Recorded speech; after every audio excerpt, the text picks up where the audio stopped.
क्यों? एक डाउट है तुझे? पूछ ले जल्दी से, फिर हम लोग ईजेड में कुछ एग्जांपल्स करेंगे और फिर ऑप्टिकल आइसोमेरिज्म शुरू कर देंगे।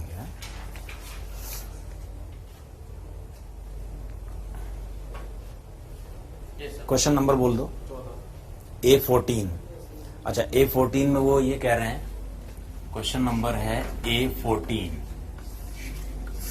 उसमें उन्होंने कहा है कि फिनाइल हाइड्राजीन लेकर, I am sorry,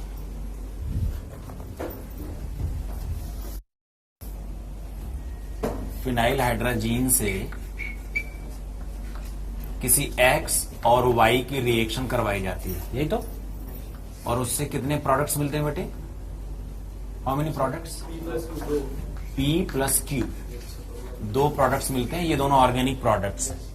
so what should be the structure of X and Y out of given 4 options?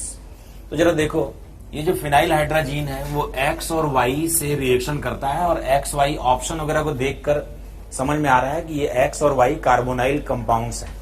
That means they are इधर एल्डिहाइड्स और कीटोन्स, और combination of aldehyde and ketone. और ये कुछ ऐसे एल्डिहाइड और ketone हैं जो दोनों इंडिविजुअली एक एक प्रोडक्ट बना रहे हैं। क्यों? बात समझ में आ रही है? मैंने एक दिन आपको बताया था कि अगर C डबल बॉन्ड O पर फिनाइल हाइड्राजीन की रिएक्शन करवाई जाए, फिनाइल हाइड्राजीन की रिएक्शन करवाई जाए H2O निकालकर, तो इससे बनता है C डबल बॉन्ड N वाला एक प्रोडक्ट। और ये जो C डबल बॉन्ड N वाला प्रोडक्ट है, ये GI शो कर सकता है।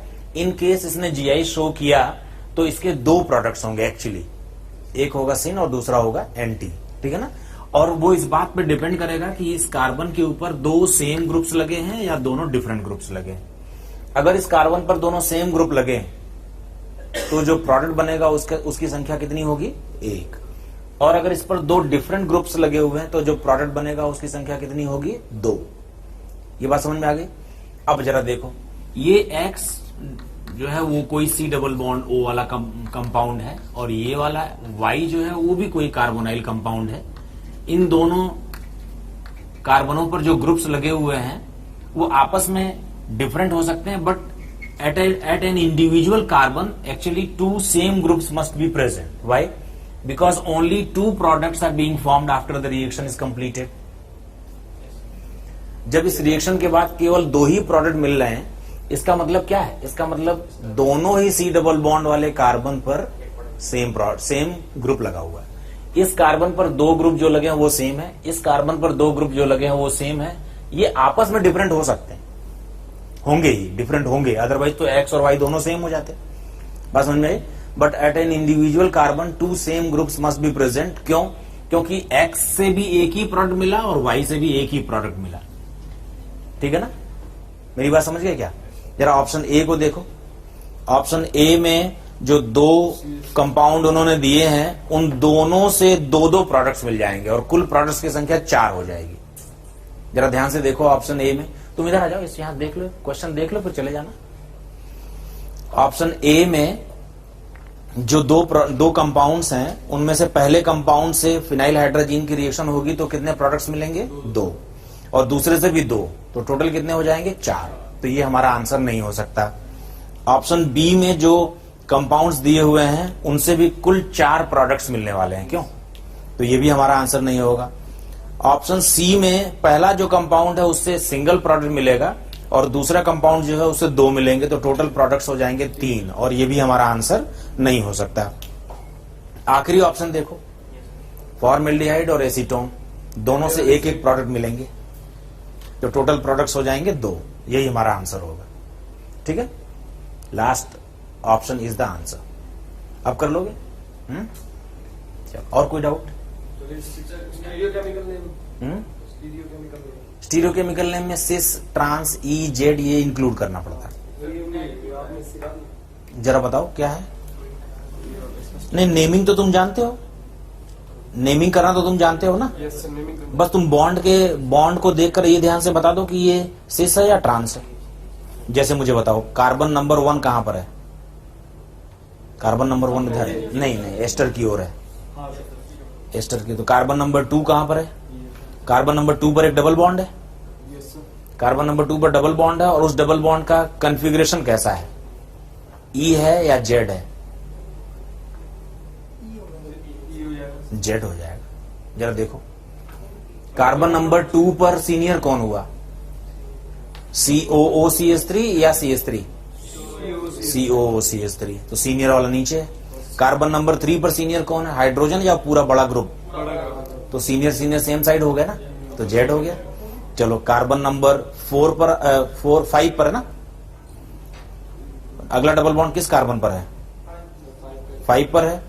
5 नंबर कार्बन पर फिर से सीनियर सीनियर अपोजिट है, तो ई हो जाएगा ये। तो कार्बन 2 पर जेड और 5 पर ई। नाम तो लिख लोगे ना इसका, ये तो एक एस्टर है। Vinyl chloride, vinyl chloride, vinyl group ये होता है, देखो CH2 डबल बॉन्ड C, ये है vinyl group, this is vinyl group. अब इस विनाइल ग्रुप के ऊपर अगर आपने क्लोरीन लगा दिया तो विनाइल क्लोराइड, ब्रोमीन लगा दिया विनाइल ब्रोमाइड, एल्कोहल लगा दिया विनाइल अल्कोहल। हालांकि विनाइल अल्कोहल स्टेबल नहीं होता, उसमें टॉटोमेरिज्म हो जाती है।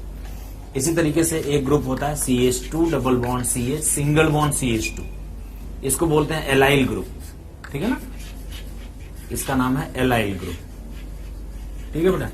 तो अब इस एलाइल ग्रुप में अगर आपने Cl लगा दिया तो एलाइल क्लोराइड, OH लगाया तो एलाइल अल्कोहल, इस तरह से नाम हो जाता है, ठीक है।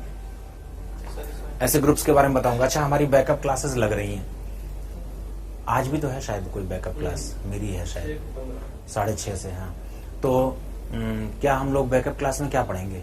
क्या हमारा कुछ छूटा हुआ है? तो क्या कोई ऐसी योजना बना लें कि IUPAC पढ़ाना शुरू कर दूं मैं आप? बैकअप क्लासेस का कोई तो उपयोग कर ले। तो अगर आप शाम को आने को तैयार हो तो IUPAC शुरू करा दूं, थोड़ा थोड़ा पढ़ाऊंगा, रूल्स वगैरह सिखा दूंगा सब। 6:30 से 8, ठीक है, 2-3 क्लासेस में हो जाएगा। इलेक्ट्रॉनिक इफेक्ट्स, ठीक है, इलेक्ट्रॉनिक इफेक्ट्स पढ़ा देता हूँ, क्योंकि IUPAC तो फिर भूल जाएगा। तो IUPAC तो किसी दिन बाद में रिवीजन में रख लेंगे, सेशन के बीच में कहीं है। हाँ, ये this is a good idea, GOC हम लोग पढ़ लेंगे, ठीक है, ठीक। तो बैकअप क्लास आज है 6:30 से 8, जिसमें मैं इलेक्ट्रॉनिक इफेक्ट्स पढ़ाऊंगा, ठीक है, ये ठीक रहेगा। देखते हैं अगर और भी बैचेस के बच्चे आ जाते हैं तो फिर देखेंगे कि वहां पर क्या डिसीजन होता है। अदरवाइज अगर हम लोग सोलली वहां पे बैठे रहेंगे तो हम लोग GOC पढ़ेंगे, ठीक है। चलो शुरू करें आज का लेक्चर। हाँ, सेम साइड नहीं, जरूरी नहीं है। सिस ट्रांस, जहां पर सिस ट्रांस का फैसला हो सकता है वहां भी EZ का कर सकते हैं फैसला। देखो, E और Z का नॉमेनक्लेचर इंट्रोड्यूस किया गया ऐसे सिस्टम के लिए जिसमें चारों ग्रुप्स बिल्कुल डिफरेंट हो, राइट। लेकिन जहां डिफरेंट नहीं है वहां पर भी हम EZ तो बता सकते हैं, इसमें हम सिस ट्रांस नहीं बता सकते। चारों डिफरेंट हो तो हम सिस ट्रांस नहीं बता सकते, ठीक है ना। लेकिन EZ को तो हम किसी भी सिस्टम पे बता सकते हैं, अंडरस्टैंड।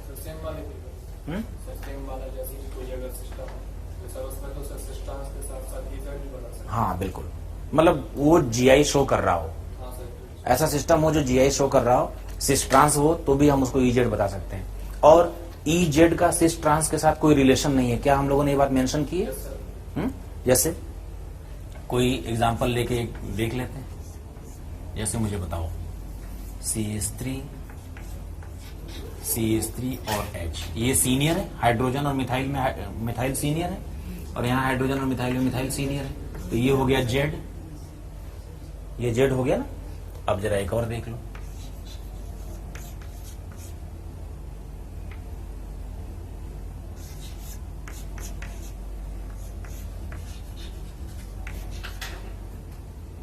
वैसे ये Z है और सिस है, क्यों? ये सिस तो है, दोनों मिथाइल सेम साइड है तो सिस हुआ ना। लेकिन इधर की ओर बताओ, क्लोरो सीनियर है या कि मिथाइल? क्लोरो। और इधर की ओर कौन सीनियर है? तो ये E हुआ साथ में, ठीक है ना। तो ध्यान रखना, EZ का सिस ट्रांस के साथ कोई रिलेशन नहीं है। एक कंपाउंड सिस होते हुए भी E हो सकता है या Z हो सकता है। इसी तरह ट्रांस होते हुए भी वो E या Z हो सकता है, क्योंकि EZ का डिटर्मिनेशन एक अलग तरीके से एक सेट ऑफ रूल्स से किया जाता है। और सिस ट्रांस का डिटर्मिनेशन अलग तरीके से किया जाता है। जब दोनों के डिटर्मिनेशन का मेथड अलग अलग है, कोई लिंक नहीं है, तो इनके बीच में कोई रिलेशन भी नहीं हो सकता। You understand? चलो, मैं आपको EZ नॉमेनक्लेचर सिखा रहा था और मैं आपको ये भी बता रहा था, ये कमरा थोड़ा गर्म नहीं लग रहा आपको? चल रहा है तो ठीक है, हो जाएगा। नहीं तो थोड़ा पीछे ही बैठ जाओ, अगर तुम्हें इधर गर्मी लग रही है थोड़ा पीछे बैठ जाओ, ठीक? आओ, EZ नॉमेनक्लेचर हम लोग कर रहे थे।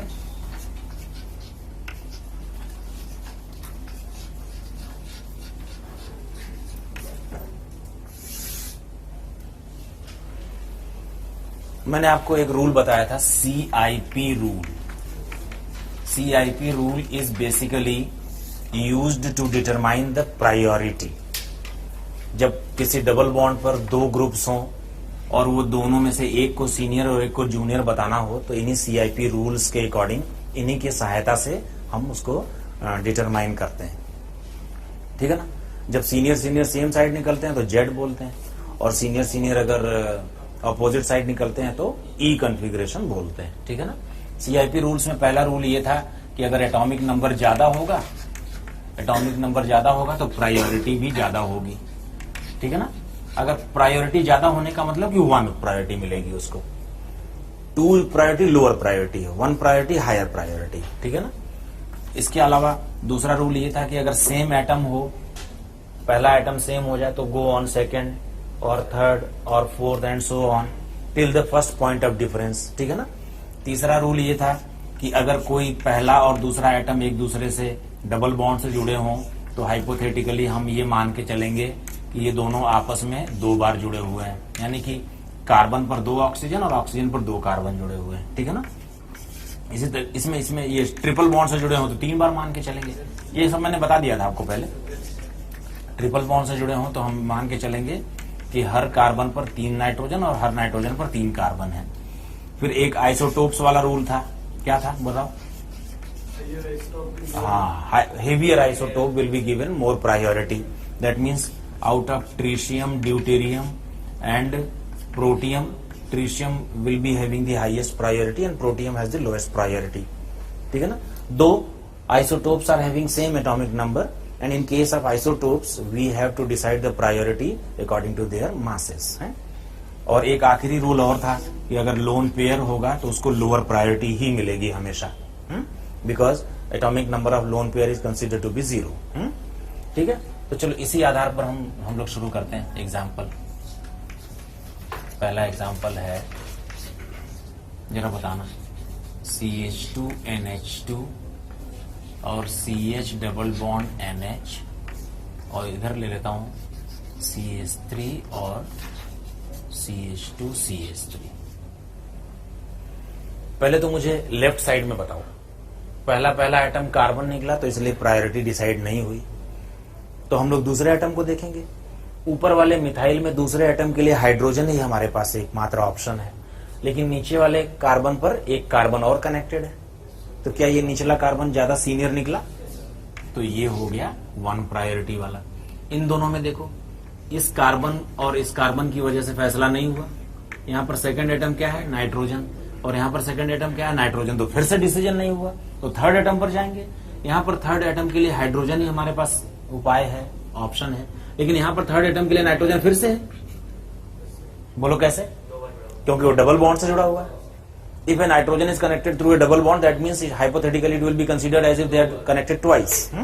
बात समझ में आ रही है क्या?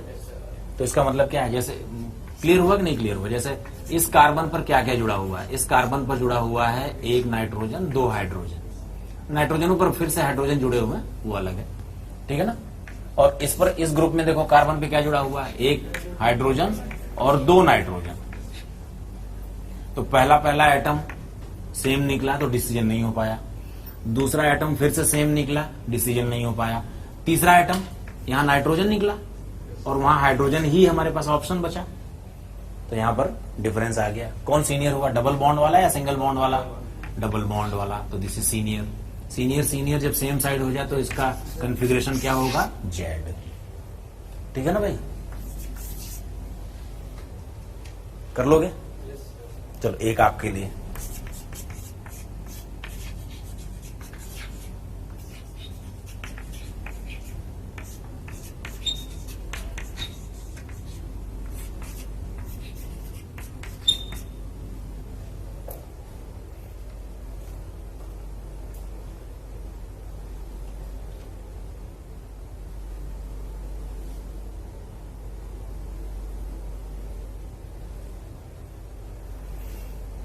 लेफ्ट में डिसाइड कर लो कौन सीनियर है, ब्रोमो या फ्लोरो, क्योंकि डिसीजन तो ब्रोमो या फ्लोरो से ही होना है।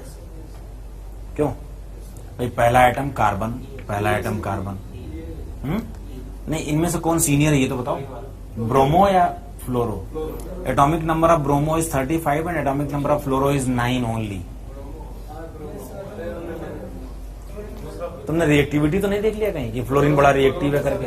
अच्छा, ये बोरॉन नहीं है, ये ब्रोमो है, ब्रोमो CH2Br, ठीक है ना। तो क्या हुआ कहते, ये सीनियर निकला।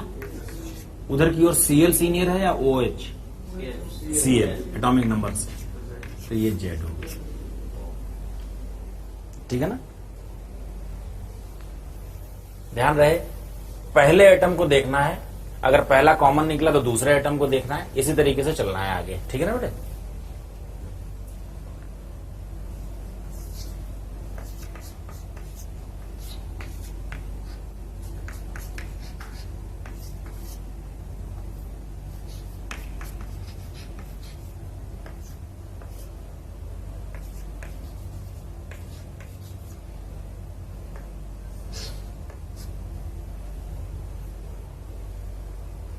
बताओ लेफ्ट में कौन सीनियर है?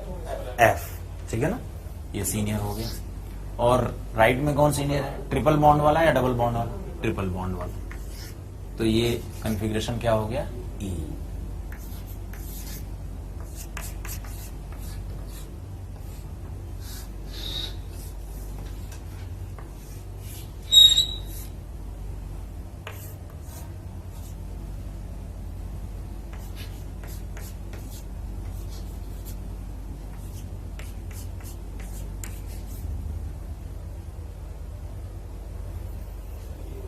लेफ्ट में कौन सीनियर है? डबल बॉन्ड वाला सिस्टम या ट्रिपल बॉन्ड वाला? ट्रिपल बॉन्ड का मतलब इस कार्बन पर 3 कार्बन और जुड़े हैं, और डबल बॉन्ड का मतलब इस कार्बन पर 2 कार्बन और जुड़े हैं, तो ये सीनियर हो गया।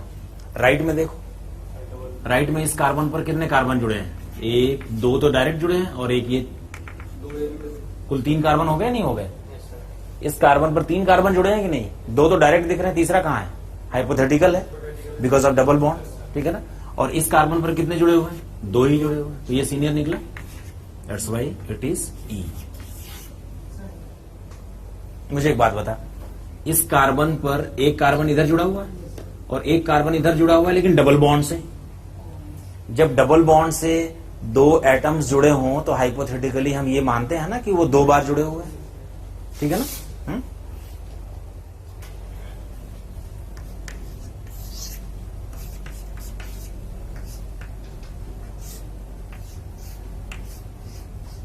साइक्लोहेक्सेन और ये है बेंजीन, और इधर की ओर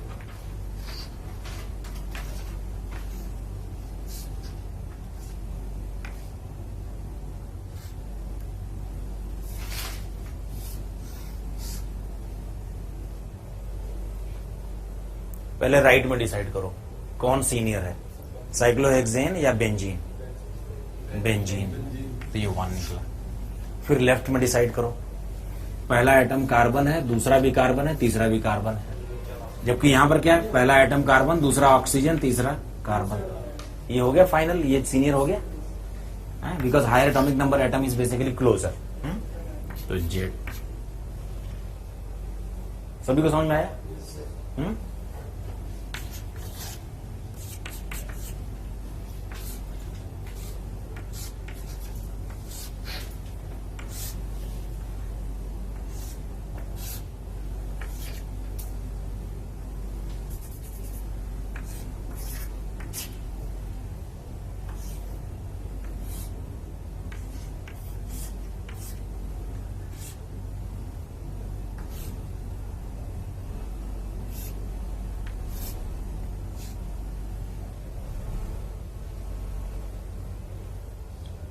बताओ साहब। मुझे तो पहले सीनियर जूनियर बताओ, इसमें कौन सीनियर है, सल्फर या ऑक्सीजन? सल्फर। भाई इस कार्बन पर 2 कार्बन जुड़े हैं, फिर सल्फर है। इस कार्बन पर भी 2 कार्बन जुड़े हैं, फिर ऑक्सीजन है, तो सल्फर सीनियर हो जाएगा। हैं? सल्फर का एटॉमिक नंबर 16 होता है। ऐसा सवाल क्यों पूछ रहा है? कम से कम शुरू के 30 के तो याद रहने चाहिए, छोटे बच्चे भी याद रखते हैं, क्लास 9th वाले। इधर देखो, इस पर 1 कार्बन और 1 ऑक्सीजन है, जबकि इस पर 2 कार्बन ही है। कौन सीनियर निकला इधर? तो इसका कॉन्फ़िगरेशन क्या हो गया? E। ठीक है ना?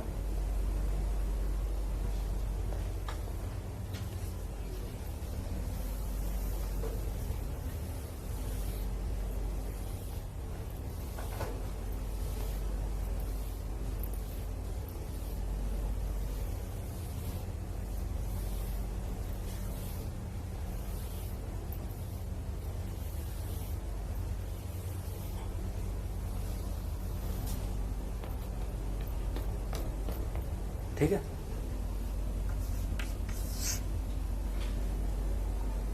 क्लियर है?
चलो मैं बताता हूं। इधर तो क्लोरो और ब्रोमो में कौन सीनियर है? ब्रोमो। इधर तो कोई डाउट नहीं है। उधर का मैं बताता हूं। देखो, इस कार्बन पर ऑक्सीजन, इधर की ओर क्या लगा हुआ है? Oxygen, carbon, carbon, carbon, oxygen और कार्बन। और इधर की ओर क्या लगा हुआ है? Oxygen, carbon, carbon, carbon, oxygen और कार्बन। मैं बताता हूं कि बेसिकली इसका मतलब क्या है, मतलब हमें कैसे पता लगाना चाहिए कि कौन से ग्रुप जुड़े हुए हैं। तो इस कार्बन पर यहां है, इधर की ओर जुड़ा हुआ है oxygen, carbon, carbon, carbon, oxygen, carbon. क्यों? देखो, oxygen, carbon, carbon, carbon, oxygen, carbon, पूरा क्लॉकवाइज चक्कर लगाकर। इधर की ओर क्या जुड़ा हुआ है? Oxygen, carbon, carbon, carbon, oxygen, carbon. ठीक है ना? Oxygen, carbon, carbon, carbon, oxygen, carbon. तो इस कार्बन पर ये वाले 2 ग्रुप जुड़े हुए हैं। ठीक है ना? इसमें देखो, जब रिंग साइज छोटी हो गई तो अब जरा देखो, इस कार्बन पे क्या क्या जुड़ा हुआ है? बोलो। Oxygen, carbon, carbon, oxygen, carbon. ठीक है ना? Oxygen, carbon, carbon, oxygen, carbon. और इधर भी यही वाला ग्रुप है। क्यों?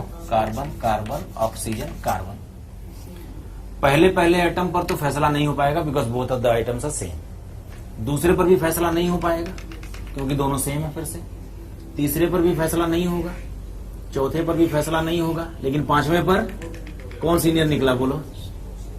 ये वाला सीनियर निकला। बात समझ में आ रही है?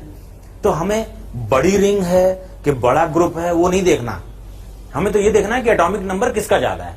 कहां पर? पहले पर। पहला अगर कॉमन निकला तो दूसरे पर, दूसरा कॉमन निकला तो तीसरे पर। बात समझ में आ रही है? ऐसे चेक करना है। तो बेसिकली इधर ये सीनियर है और इधर ये सीनियर है, तो ये क्या हो जाएगा? इसका कॉन्फ़िगरेशन Z। इसी तरह इन दोनों में फैसला कर लो। हाँ देखो, चलो मैं ये भी कर देता हूं। ये जो 4 मेंबर्ड रिंग है, इसको अगर ध्यान से देखो तो इस कार्बन पे क्या है? बोलो।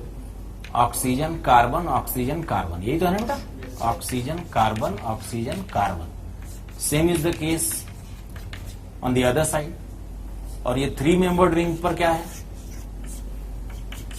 बोलो, ऑक्सीजन ऑक्सीजन कार्बन, यही तो है ना, देखो इधर क्या है, ऑक्सीजन ऑक्सीजन कार्बन। बोलो, पहला आइटम कॉमन निकला तो डिसीजन नहीं हो पाया, दूसरा आइटम फिर से कॉमन निकला, डिसीजन नहीं हो पाया, तीसरे पे डिसीजन हो गया, ये सीनियर निकला, तो ये 1, और इधर ये 1 था ही सही, तो ये जेड। ठीक है, बात समझ में आ रही है? एक आध और कराऊं ऐसा?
बताओ साहब, ई है या जेड है?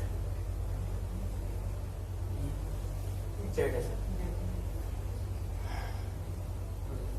कैसे आंसर बता रहे हो, मतलब हेड टेल कर रहे हो या क्या चांस ले रहे हो? 50% चांस है, कुछ भी बोल दो। क्यों, ऐसा हो सकता है कि सही हो जाए? मुझे तो बताओ, राइट में कौन सीनियर है? सल्फर वाला। लेफ्ट में कौन सीनियर है, सल्फर वाला या ऑक्सीजन वाला? एग्जैक्टली ऑक्सीजन वाला। क्यों?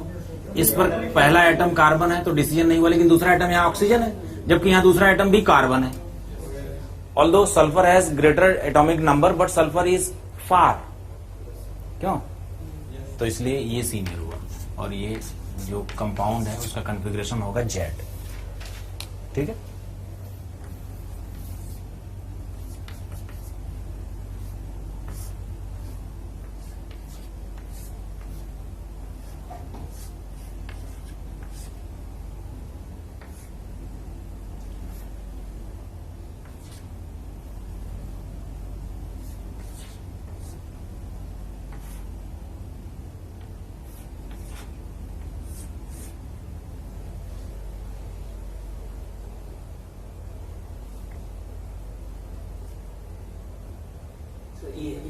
ई है। बताओ, राइट में कौन सीनियर है? सल्फर वाला। और लेफ्ट में कौन सीनियर है? डबल ऑक्सीजन जिसके पास है। तो इसका कॉन्फ़िगरेशन हो जाएगा E। अभी हो जाएगा। अब तो आपको जेड करने में प्रॉब्लम नहीं आएगी। वॉइस किसी को कोई दिक्कत नहीं आएगी। एक आधा और करो।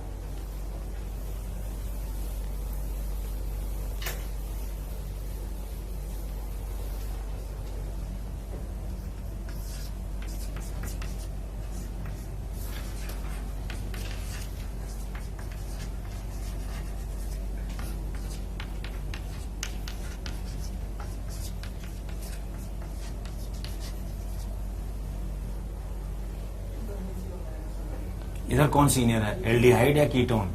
कीटोन। और इधर कौन सीनियर है, एसिड या ester? Ester.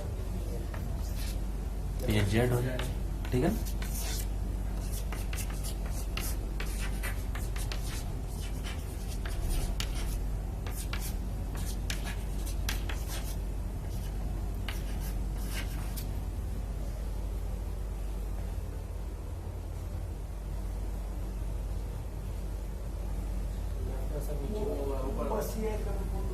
Double bond O वाला सीनियर हो जाएगा इधर। लेफ्ट में कौन सीनियर हो जाएगा? नीचे वाला। 2 क्लोरीन है ना भाई इसके पास, तो ये सीनियर हो जाएगा, तो ई।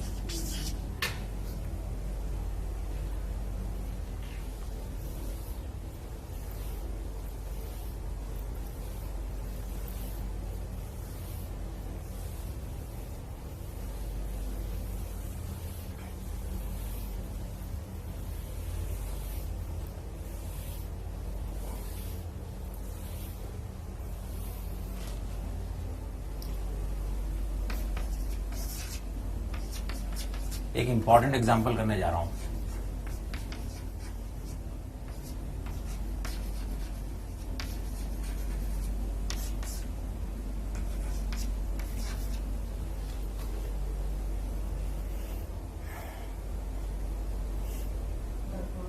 As far F and Cl are concerned, there is no doubt Cl will be senior because of higher atomic number. What about the right side? Right side में उलझन क्या है मैं बताता हूं। इस कार्बन पर 2 कार्बन है रियल, और इस कार्बन पर भी 2 कार्बन है, लेकिन वो इमेजिनरी है। They appear to be having equal seniority. What do you say? ऐसा लग रहा है कि दोनों की सीनियरिटी सेम है ना। तो चलो चेक करते हैं इसके पास क्या क्या है। इसके पास है एक कार्बन जिस पर हाइड्रोजन लगा है और 2 और कार्बन लगे हुए हैं जिन पर हाइड्रोजन लग रहे हैं। क्यों?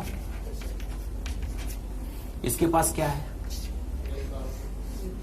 एक कार्बन है जिस पर हाइड्रोजन लग रहा है और 2 और कार्बन है जिन पर और भी कार्बन लग रहे हैं। नहीं समझ रहे हो भाई? This carbon is connected twice with the other carbon and other carbon is connected twice with the first carbon. If 2 atoms are connected through a double bond, they will be considered as if they are connected twice with each other. That means इस carbon पर भी 2 carbon है और उस carbon पर भी 2 carbon है। तो चलो अब डिसीजन लो। पहला एटम डिसीजन नहीं हो पाया, दूसरा तीसरा और दूसरा तीसरा, फिर से डिसीजन नहीं हो पाया। चौथे पर चले, चौथा ये है, इस पर भी डिसीजन नहीं हो पाया। 5वें पे चले, अब 5वें में तो यहां पर केवल हाइड्रोजन ही हाइड्रोजन है, जबकि वहां भी कार्बन पड़े हुए हैं। Which one is senior? Imaginary वाला सीनियर। तो अगर एक इमेजिनरी और एक रियल इक्वल सीनियरिटी के अपीयर हो रहे हो तो हमें किसको ज्यादा सीनियर मानना है? इमेजिनरी वाले को। ठीक है ना? बात समझ में आ रही? इसका ये एक नोट हम लोग नीचे लिखेंगे। पहले आप ये एग्जांपल लिख लो।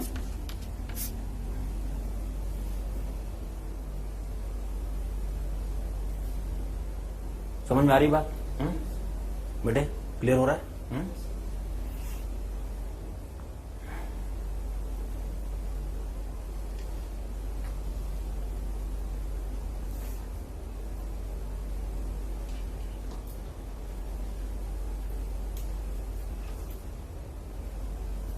ये बहुत इंपॉर्टेंट बात है ये।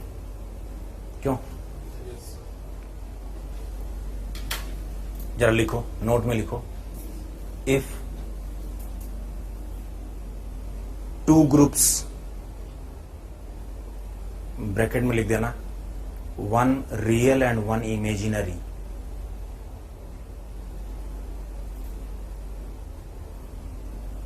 bracket closed. I repeat, if 2 groups, 1 real and 1 imaginary, bracket closed, appear to have same seniority,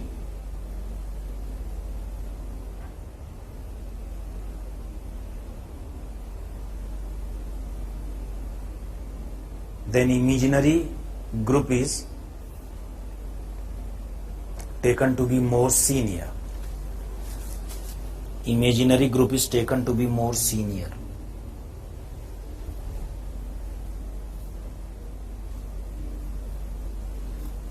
ठीक है? जब एक इमेजिनरी और एक रियल दोनों सेम सीनियरिटी के दिखाई पड़ रहे हो तो हमें किसको ज्यादा सीनियर मानना है? इमेजिनरी वाले को। एक एग्जांपल और कराओ। चलो लिखो। आपको ये सब समझ में तो आ रहा है ना बेटे? Yes sir. आपका यस कहने का स्टाइल बड़ा अच्छा है। आपको लगा समझ में आया ना? यस बोल के इसको निपटाओ। क्यों? ये बंदा इससे खुश होता है। बहुत पीटूंगा मैं।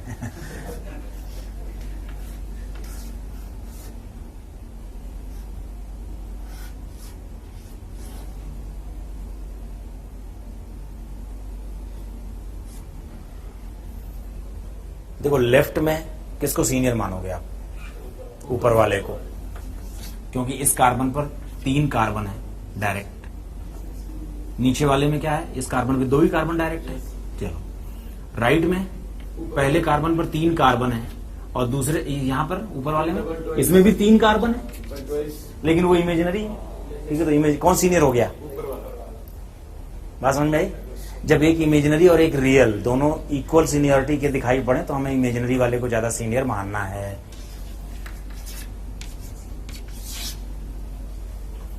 समझ में आ रहा है? ऐसे सवाल भारी पड़ जाएंगे अगर थोड़ा पहले से सूचना ना हो तो। क्यों? टेस्ट है इसमें? हाँ टेस्ट है, लेकिन ये सवाल टेस्ट में नहीं आएगा। तू सोच रहा है कि आएगा तो मैं इसको निपटा दूंगा। सर पता क्या सर सिलेबस का टिल टॉट जितना पढ़ाया, एक हार्डली एक ही तो चैप्टर हुआ है। जैसे मैं जीआई के एग्जांपल दे दूंगा, हालांकि हम लोग आज ओआई भी शुरू करने वाले हैं। जीआई तो कंप्लीट हो गया है दोनों में है। क्यूमुलेंस तो जीआई का ही हिस्सा है ना। आपने सर कल कहा था क्यूमुलेंस नहीं पूछे पिछले क्लास। नहीं मैंने कहा था कि इवन क्यूमुलेंस जनरली नहीं पूछे जाते हैं। अगर पूछे जाएंगे तो तुम बता देना कि जीआई करेगा कि नहीं करेगा। ज्यादा से ज्यादा यही पूछा जाएगा ना कि भाई दिया हुआ ये कंपाउंड जीआई करेगा कि नहीं करेगा, ठीक है ना, तो बता देना। हो गया मेरे ख्याल से। अब तो आपको कोई प्रॉब्लम नहीं आएगी ज्योमेट्रिकल आइसोमेरिज्म में, अब आपको कोई दिक्कत नहीं आएगी। अब आप एक काम करें कि ज्योमेट्रिकल आइसोमेरिज्म के सारे सवाल तो एक्सरसाइज 1 से आपने कर लिए है ना, एक्सरसाइज 2 से भी करें, ठीक है ना। एक्सरसाइज 2 में हालांकि हेडिंग लिखकर नहीं दिया है सेक्शन, एक्सरसाइज 2 में सेक्शनिंग नहीं है, बट एक्सरसाइज 2 में शुरुआती जो क्वेश्चंस हैं वो जीआई के ही हैं। उसके बाद फिर ओआई शुरू होता है, ज्यादा नहीं होंगे। एक्सरसाइज 2 में जितने भी सवाल जीआई के हैं वो कर डालो, और एक्सरसाइज 3 में से भी कर डालो। और मैं तो कहता हूं कि जीआई की पूरी शीट में जहां भी जितने सवाल हैं वो सब आप कर लो। आपको डीपीपी मिल जाएगी, अभी इस वीक की मिल चुकी है, तो उसको भी करो डीपीपी करके। और अगर कोई डाउट हो तो अलग से जैसे भी पूछ लेना, क्लियर कर लेना। टेस्ट से पहले क्लियर हो जाए सारे क्वेश्चन तो ठीक है। मुझे लगता नहीं कि जीआई में आपको प्रॉब्लम आएगी, फिर भी डीपीपी के आंसर्स भी आपके पास हैं, तो एक बार देख लेना। जो भी डाउट हो वो मुझे ढूंढ के पकड़ के क्लियर कर लेना, ठीक है। हो जाएगा।